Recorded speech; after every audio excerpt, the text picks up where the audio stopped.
Introduction à Luc. Luc était médecin. Comme l'évangéliste Marc, Luc n'était pas l'un des 12 apôtres de Jésus.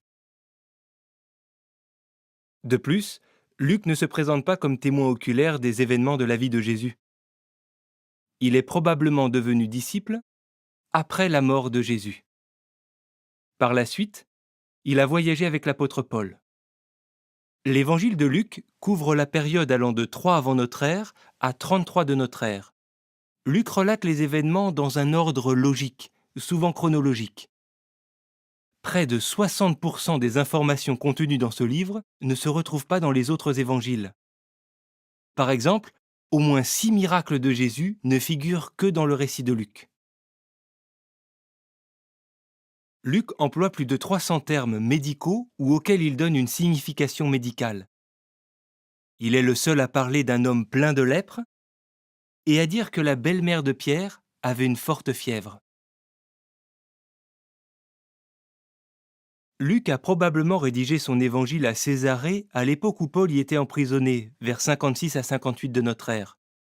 Donc même si dans la Bible, l'évangile de Luc se trouve après celui de Marc, il est le deuxième des 4 évangiles à avoir été rédigé. En plus d'avoir consulté l'évangile de Matthieu, Luc a certainement été poussé par l'Esprit de Dieu à interroger des témoins du ministère de Jésus dignes de foi et à examiner des documents historiques fiables. Luc contient 24 chapitres.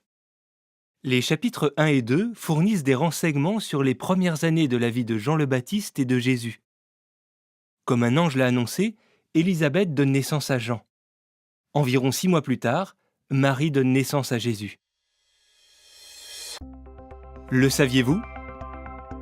Luc est le seul évangéliste à mentionner un épisode de la vie de Jésus à l'âge de 12 ans. Luc a peut-être obtenu cette histoire de la mère de Jésus, Marie. Le chapitre 3 fournit des indications permettant de déterminer quand Jean le Baptiste et Jésus ont commencé leur ministère. Autre fait intéressant, il retrace la généalogie de Jésus du côté de Marie, passant par le roi David et remontant à Adam, fils de Dieu. Les chapitres 4 à 9 rapportent la prédication et les guérisons que Jésus a effectuées au début de son ministère, principalement en Galilée. Luc donne non seulement des détails précis sur les maladies que Jésus a guéries, mais il parle aussi de la compassion avec laquelle Jésus guérissait les gens. Le chapitre 6 relate comment, après avoir passé toute une nuit à prier, Jésus a choisi ses 12 apôtres. Dans le chapitre 9, Jésus envoie les 12 prêcher le message du royaume et guérir les malades. Du chapitre 10 jusqu'à la moitié du chapitre 19, les événements rapportés se déroulent surtout en Judée et en Pérée. Jésus augmente le nombre de prédicateurs du royaume quand il envoie 70 disciples de plus prêcher le message. La parabole du bon samaritain et celle du fils perdu, aussi appelé fils prodigue, n'apparaissent que dans l'évangile de Luc. De la deuxième moitié du chapitre 19 au chapitre 23, Luc relate la fin du ministère de Jésus dans Jérusalem et ses environs, ainsi que les événements entourant sa mort. Le chapitre 21 contient la prophétie de Jésus relative à la destruction de Jérusalem et aux derniers jours de l'actuel système de choses.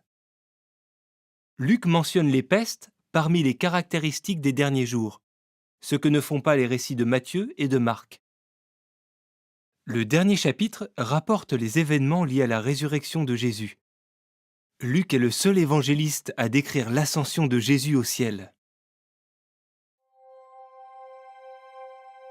Tout en lisant l'évangile de Luc, notez comment Jésus a prêché avec zèle le message du royaume et a formé d'autres à faire de même. Comment il a décrit les conditions qui régneraient durant les derniers jours et comment, en guérissant les malades, il a montré ce qu'il accomplira en tant que roi du royaume de Dieu.